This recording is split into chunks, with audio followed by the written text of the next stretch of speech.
New York, 2007. A quiet college student disappears without a trace on his way home from campus. Days later, a horrifying discovery would send shockwaves through a close-knit town and leave a family shattered. Before we begin, take a moment to subscribe and turn on notifications so you don't miss stories that seek justice. Because the ending of this story reveals a twist no one, not even investigators, could have seen coming. In the sprawling chaos of New York City in 2007, it was easy to get lost in the noise. But amidst the clatter of subway cars and the blur of faces on crowded sidewalks, Adrian Miles Delaney stood out, not because he was loud, but because he wasn't. At just 20 years old, Adrian was a young man with an old soul, soft-spoken, gentle, and deeply observant. He had a quiet intensity about him that drew people in. He lived with his mother, Diana Delaney, in a second-floor apartment in Queens. It wasn't much, but it was filled with love, warmth, and walls covered in Adrian's pencil sketches. Portraits of neighbors, subway riders, stray cats lounging on windowsills. Art was his voice, and he used it to speak truths he rarely said out loud.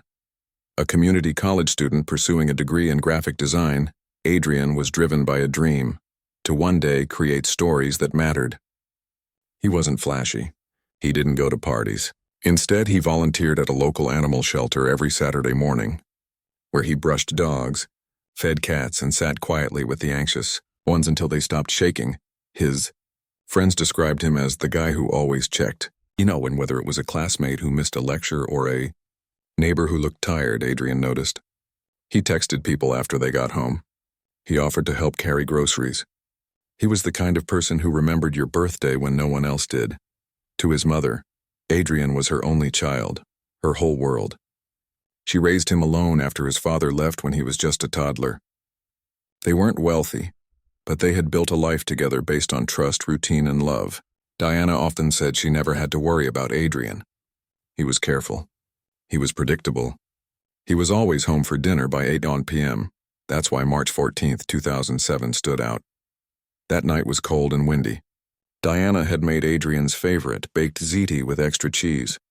She expected him to walk through the door like he always did.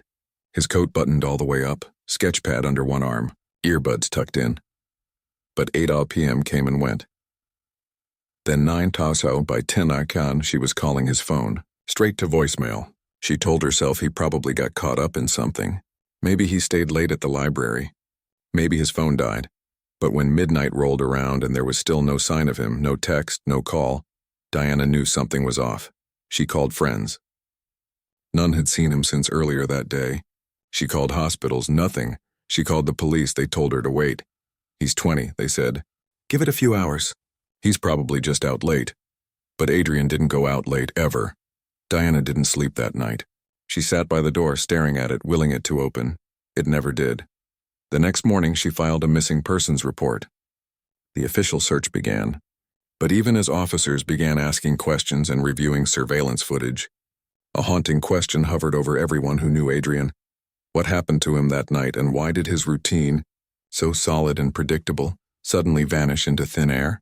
March 14, 2007 began like any other day for Adrian Miles Delaney.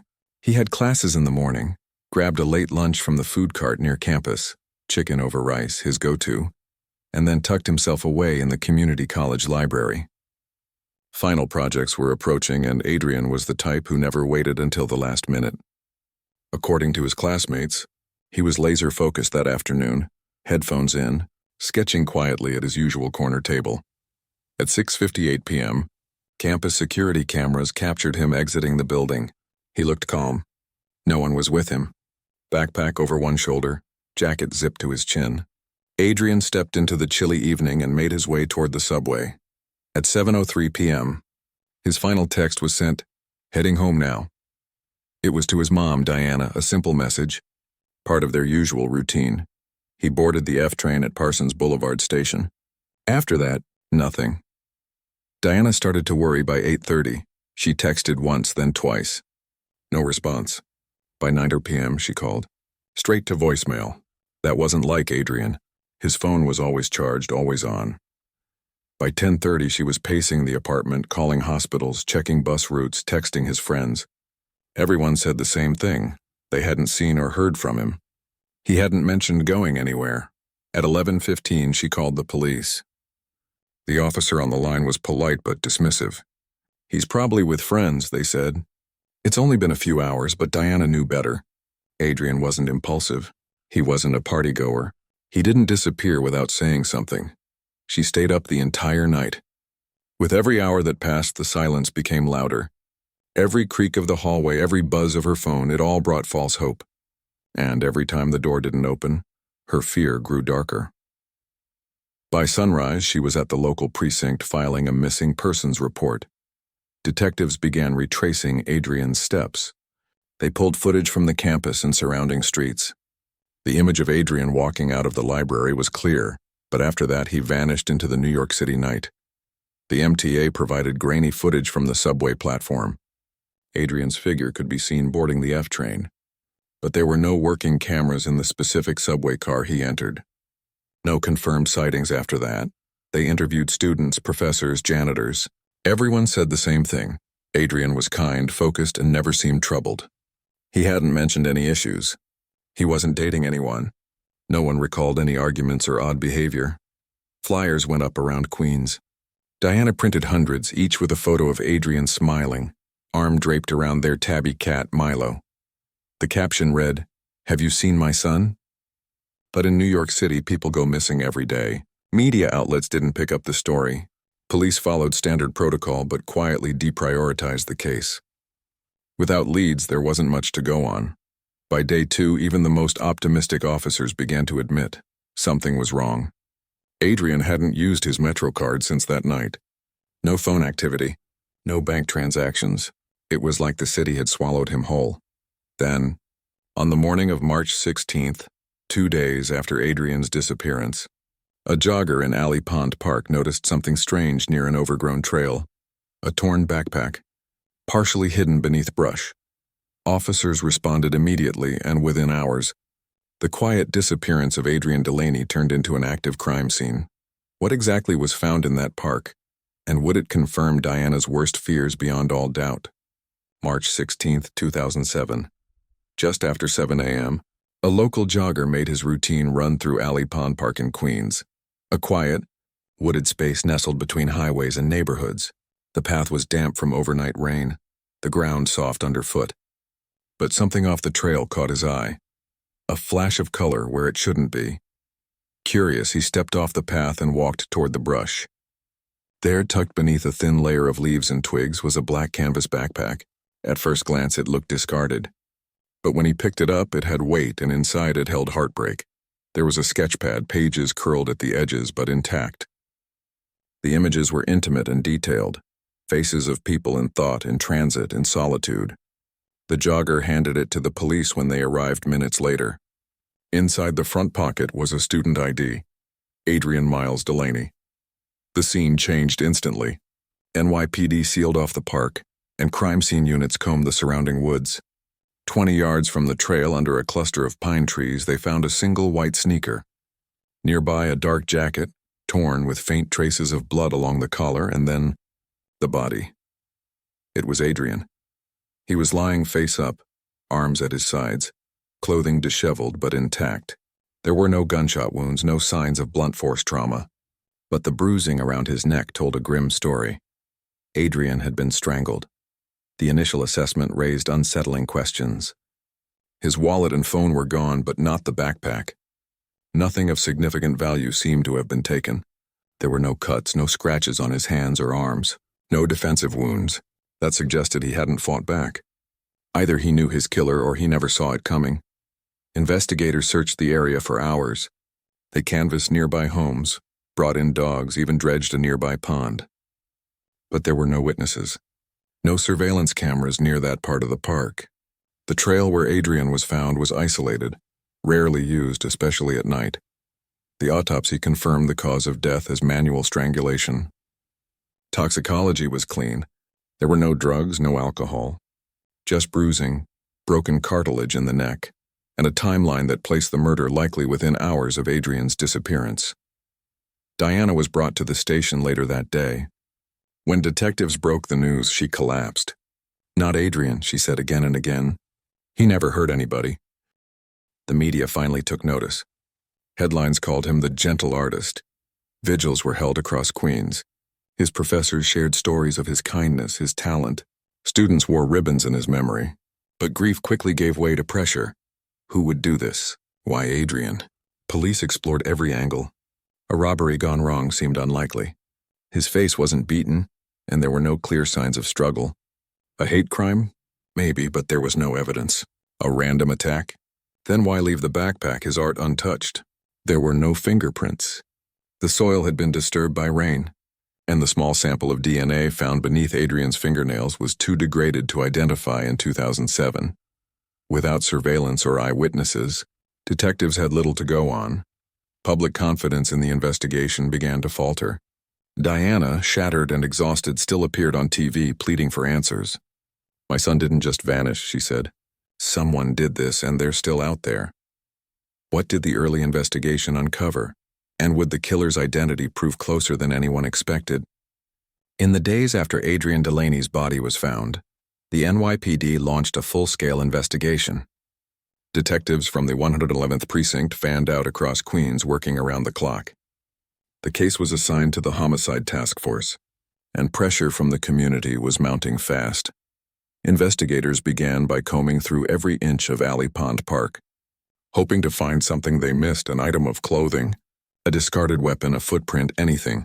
But the rain that had fallen the day before Adrian was found had likely washed away any trace evidence. The soil was soft and churned, and wildlife in the park complicated matters even further. Detectives interviewed dozens of people: classmates, professors, friends, neighbors, even distant acquaintances.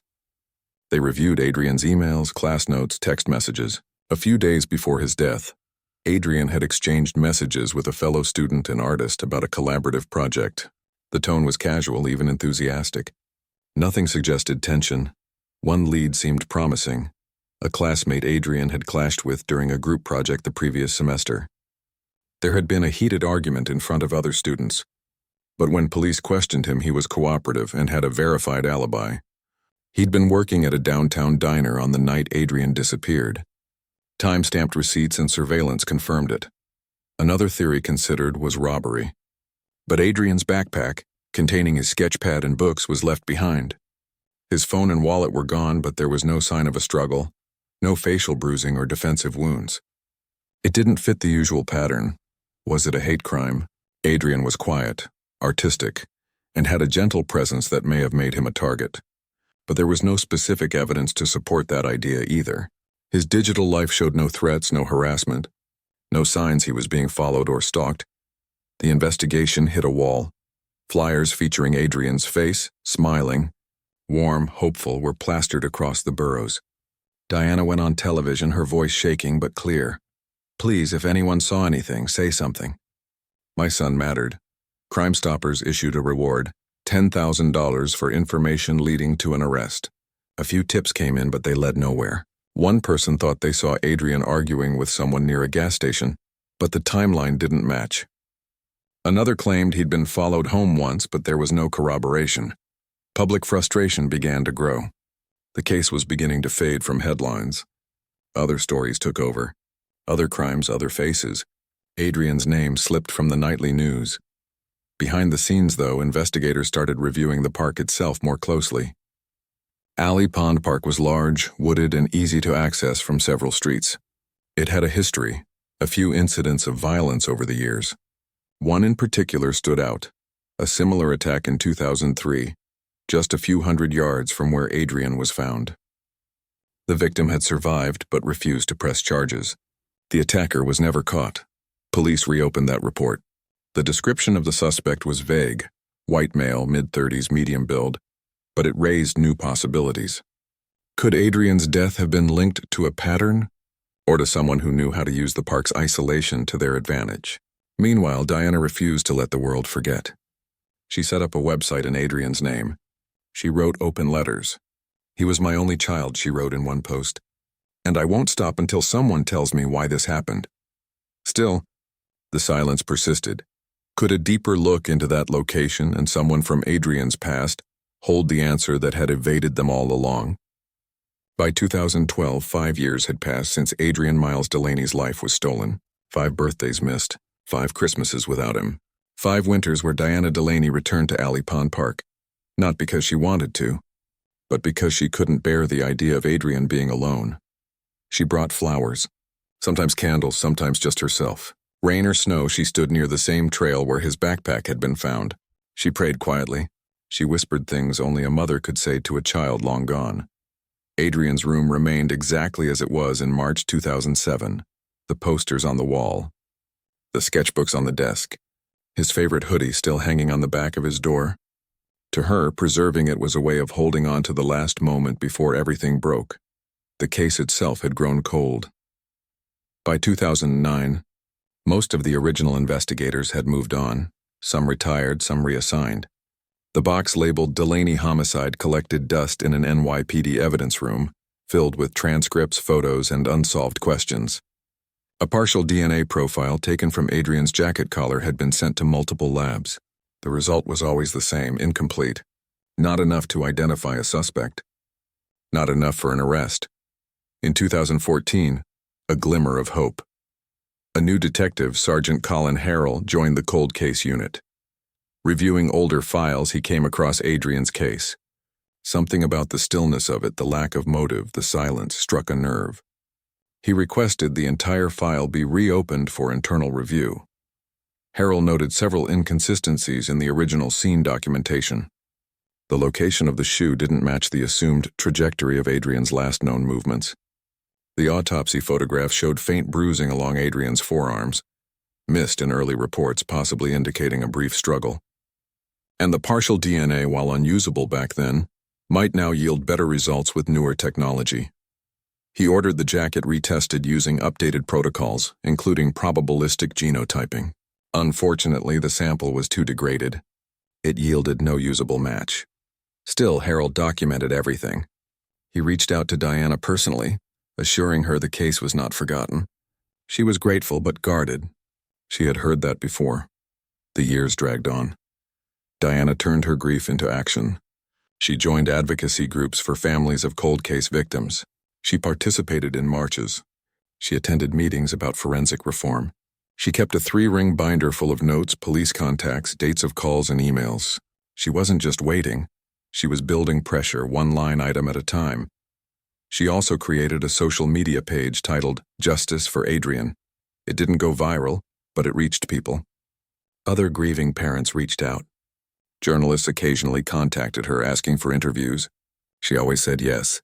Visibility, she believed, was the only weapon she had left. Still, in the quiet moments when the cameras were off and the vigils were over, Diana felt the weight of absence. She sometimes wondered if Adrian's case would ever be solved. Would anyone care 5 years from now, 10? But every time doubt crept in, she looked at his sketches. At the way he captured humanity in pencil strokes, she reminded herself, Adrian mattered, and if she had to carry this story into every courtroom, every newsroom, every corner of the internet, she would, because technology was evolving. And if justice couldn't be found by hand, maybe science could find what the human eye had missed. Would her persistence finally pay off, and would science find what the human eye had missed all those years ago? By 2021, the landscape of forensic investigation had changed dramatically. The rise of genetic genealogy, the same technology that had brought down the Golden State Killer, was transforming cold case investigations across the country. At the NYPD Cold Case Unit, a new grant had been approved to revisit unsolved homicides using advanced DNA tools. Among the hundreds of files in storage was one with a faded label. Delaney, Adrian, 2007. It was reopened. Inside the evidence locker, Adrian's jacket was retrieved and reanalyzed using new forensic software. Though earlier tests had failed due to degradation, this time, analysts employed probabilistic genotyping, a method capable of interpreting complex or low-level mixtures of DNA. It produced a partial profile, still incomplete, but this time, it could be run through genealogical databases. The sample was sent to a private lab specializing in forensic genealogy. Within weeks, they had results. A partial familial match was located, not to a direct suspect, but to a distant cousin. The data pointed toward a specific lineage in Queens. From there, genealogists constructed a family tree, tracing branches until one name stood out. Thomas Rayburn. Rayburn had lived 2 blocks from Adrian's apartment in 2007. He wasn't in the police file. He hadn't been interviewed. He had no known connection to Adrian, or so it seemed. But when investigators dug deeper, they uncovered a surprising detail. Rayburn had worked briefly as a janitor at Adrian's college. Records showed he was hired for a maintenance contract in late 2006 and left suddenly in March 2007, the same month Adrian was murdered. His departure had raised no alarms back then. It was a temp job. People came and went, but the timing was now chillingly precise. What troubled detectives more was what they couldn't find: any clear reason for his departure, any public history after he left the city. His social media presence was non-existent. He had no recent employment listed in the area. In fact, he'd seemed to disappear entirely, until they traced a change of address form filed in April 2007. Rayburn had moved to a rural town in Pennsylvania. Investigators reviewed every detail they could find. Surveillance footage from 2007 had long since been erased. Eyewitness memories had faded, but the pieces began to align. Rayburn was in proximity to Adrian. He had access to the college. He had vanished just days after the murder. And then, there was his criminal history. A sealed juvenile record from the late 1990s required a court order to unseal. When it was approved, detectives found what they feared. Rayburn had been charged as a teenager in a violent assault on a younger boy. The charges were later dropped during adjudication, and the record sealed. But the behavior pattern was there. There was no alibi on file for March 14, 2007, no witnesses. No documentation, that was enough. A DNA warrant was issued.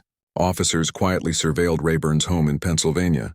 One afternoon, they retrieved a discarded coffee cup from a trash bin outside his house. It was bagged and sent to the lab. 7 days later, the results came in.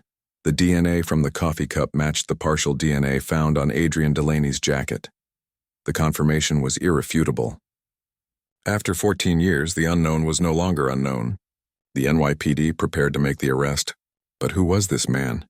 And what dark past had stayed hidden in plain sight for so long? January 17, 2023. After 16 long, painful years, the NYPD held a press conference that few thought would ever happen. Standing before a wall of reporters flanked by cold case detectives and forensic experts, Chief of Detectives Jeffrey Morales made the announcement: "We have arrested Thomas Rayburn, 48, in connection with the 2007 homicide of Adrian Miles Delaney." Gasps rippled through the room. Diana Delaney stood to the side, clutching a framed photo of Adrian, the same one from the flyers she had posted in Queens all those years ago. Her hands trembled. Her eyes, filled with tears, remained locked on the floor. Rayburn had been living under a modified version of his name, Thomas Ray, in a quiet Pennsylvania town. Neighbors described him as polite, distant, private. He worked odd jobs, mostly in maintenance, and kept to himself. No one knew about his past. No one suspected a thing. The press dug deeper, uncovering a troubling pattern. Rayburn had been accused in multiple assault-related incidents in the 1990s and early 2000s. But in each case, charges were dropped. Victims recanted. Evidence was weak. He'd slipped through the cracks, but DNA doesn't lie. The forensic match between the discarded coffee cup and the trace evidence from Adrian's jacket was airtight.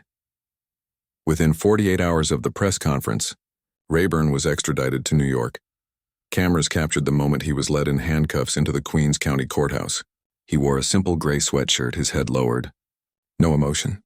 No defiance. Just a blank stare that offered no answers. In court, the judge read the charges: second-degree murder. Rayburn didn't speak. He waived his right to a bail hearing. His public defender entered a plea of not guilty. The courtroom was silent, except for the sound of Diana softly crying. News of the arrest spread quickly through the community. For those who had known Adrian even in passing, the shock was palpable. Some classmates recalled Rayburn vaguely from campus. He had once mopped floors near the art wing. A few said he gave them an odd feeling, but nothing that ever stood out. One former student wrote on social media, "He was invisible back then, just part of the background. I never imagined." The betrayal was deep. He had lived among them, walked the same streets, rode the same subway. And all the while he carried the secret of Adrian's death. Diana spoke to reporters later that week. Her voice was stronger than anyone expected. "For 16 years I've waited for this moment," she said. "I knew my son didn't just vanish. I knew someone took him, and now we know who." Detectives who had worked the case admitted they'd come close to shelving it permanently. One officer said, "If it weren't for the advances in forensic genealogy and Diana's relentless pursuit, we might never have reopened this file." The community held a candlelight vigil that weekend. People came from every corner of the borough. Teachers, students, neighbors. They lit candles. They read poems. They remembered Adrian not just as a victim, but as a presence that had been quietly missed all these years. But for all the closure the arrest brought, there was still one lingering question. What would trial testimony reveal, and would justice finally speak for Adrian?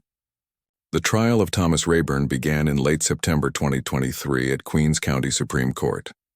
16 years after Adrian Miles Delaney's murder, the courtroom was packed. Journalists lined the aisles.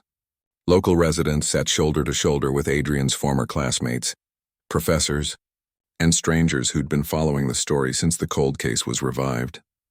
Diana Delaney sat in the front row every day, her hands folded in her lap, a small sketch of Adrian tucked inside her purse. She didn't speak to reporters during the proceedings. Her focus was solely on the man accused of taking her son's life. The prosecution wasted no time in laying out its case. From opening statements, Assistant District Attorney Melissa Navarro described a chilling sequence of events. Thomas Rayburn had worked at Adrian's college. He'd seen Adrian often, watched him come and go, always alone, always on foot. She told the jury that Rayburn had identified Adrian as vulnerable. Easy prey. He was soft-spoken, gentle, Navarro said. To the wrong person, that kindness is seen as weakness. The forensic evidence, while small, was powerful. A microscopic trace of DNA had been recovered from the inside collar of Adrian's jacket. Skin cells invisible to the naked eye.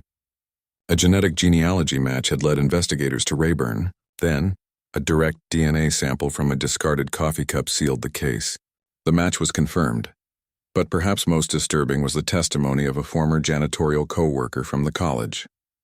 The man said he remembered Rayburn making unsettling comments. He used to talk about people who acted soft, like they deserved whatever came to them, the witness recalled. He said guys like that made his skin crawl. The implication was clear. Rayburn's motive may have stemmed from a twisted resentment toward Adrian's gentleness, his perceived vulnerability. It wasn't about robbery. It wasn't random. It was targeted, personal, and dark.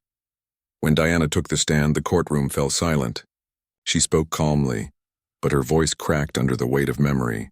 She described Adrian's love of art, how he used to draw strangers on the train, how he always texted when he was on his way home. She talked about the last meal she cooked for him, the baked ziti he never came home to eat. "I don't want revenge," she told the court. "I want remembrance. I want my son's name to mean something beyond the crime." The defense mounted a careful counterattack. They claimed the DNA could have been the result of contamination, that the evidence was circumstantial, that there were no eyewitnesses, no surveillance, no direct motive. But the jury didn't buy it. After 6 hours of tense deliberation, the verdict was read aloud. Thomas Rayburn, guilty of murder in the second degree. Gasps, then silence. Diana wept softly into her hands. A few people in the gallery cried openly. Others hugged. Some just sat in stunned relief. Rayburn showed no emotion as he was led out of the courtroom in cuffs. He had no final words, no apology, nothing. For the Delaney family, justice had finally come. But the trial sparked something greater than a verdict. It rekindled a citywide conversation about cold cases. How many others sat unresolved? How many families were still waiting? Chief Prosecutor Navarro later said, "This case shows that time doesn't erase truth, it only delays it. And every cold case deserves a second look." Now that justice was delivered, how would Adrian be remembered? 16 years after his life was stolen, Adrian Miles Delaney's name now means more than just loss. It means change. It means resilience. It means justice delayed, but not denied. Today, Adrian is no longer just a face on a missing poster or a name buried in an old case file. In Queens, his memory lives on, etched not just in stone but in action. At his former high school, every spring, a scholarship is awarded to a graduating senior pursuing the arts. It's called the Adrian Delaney Memorial Award. Students compete not just with talent but with heart, submitting personal pieces that tell stories of emotion, struggle, and truth, just like Adrian once did. His former art teacher, now retired, attends the ceremony each year. He had a way of seeing people, she once said, of capturing things most of us miss. In Alley Pond Park, not far from the wooded trail where Adrian's life ended, there now stands a modest wooden bench. Beneath it, a bronze plaque reads, "For Adrian who saw beauty in quiet places." It's not a grand monument, but that's fitting. Adrian never craved attention. He noticed the subtle details, the way light filtered through trees, the silence between train stops, that small bench tucked under branches, surrounded by the stillness he loved. It says more than any statue could. Diana Delaney, once a grieving mother with no answers, has transformed into a fierce advocate. She now works with non-profits and DNA justice groups, helping families of other cold case victims navigate bureaucracy, access forensic resources, and keep their stories alive. She speaks at conferences. She lobbies for reform. She shows up. Every family deserves what I got, she says. An answer, a name, a piece of the truth. Her voice has helped pass legislation in New York supporting expanded funding for DNA backlog testing and genealogical research. What started with one mother's pain has grown into a movement that's touched hundreds. The NYPD, once criticized for letting Adrian's case grow cold, has since created a dedicated cold case initiative. It focuses on solving long-forgotten crimes using forensic genealogy. Adrian's case was the first success story they showcased. Since then, multiple cases have been reopened. Others have been solved. The initiative includes a new policy. Any case with viable DNA and no arrest after 5 years is automatically re-reviewed with modern tools. It's a small but powerful shift. To the officers who worked Adrian's case from the beginning, it's bittersweet. "We missed something," one detective admitted, "but Diana never stopped. And because of her, we got to make it right." For Adrian's friends, those who sat with him in art class, those who remember his quiet smile, his half-laughs, his careful way of listening, there's still a hole. But there's also peace. He didn't die forgotten. He became a name people fight for, a name that reminds others to speak up, to push harder, to believe that even after years of silence, truth can still be found. And for Diana, the ache never really goes away. She still keeps his room tidy, still flips through his sketchbooks on hard days. But now when she speaks of Adrian, it's not just with sorrow, it's with strength. "He was too good for this world," she says. But now the world finally knows his name, and they'll never forget it. Adrian Miles Delaney lived a life defined by quiet kindness, quiet creativity, and quiet strength. But the silence that followed his disappearance in 2007 echoed louder than anyone could have imagined. His murder stunned a community, paralyzed a mother, and left behind questions that sat unanswered for more than a decade. But silence did not win. Through 16 years of grief, Diana Delaney refused to let her son become another forgotten face in a cold case file. She pushed. She persisted. And when technology finally caught up, she was ready with every note, every call, every moment of unrelenting love. It was her fight and forensic genealogy that cracked open the door to justice. When the arrest came in 2023, it wasn't just a legal victory. It was a moral one. A young man long lost to violence was finally given a voice, and that voice echoed through courtrooms, classrooms, parks, and policy rooms across New York. Adrian's name now stands for more than a tragedy. It stands for transformation. His story helped reform how cold cases are investigated. His memory lives in scholarships, in quiet benches beneath trees, and in the hearts of strangers who never met him but now will never forget him. Justice came slowly. But it came. If you believe every victim deserves to be remembered, share Adrian's name. Because justice doesn't end with a verdict. It lives on when we refuse to forget.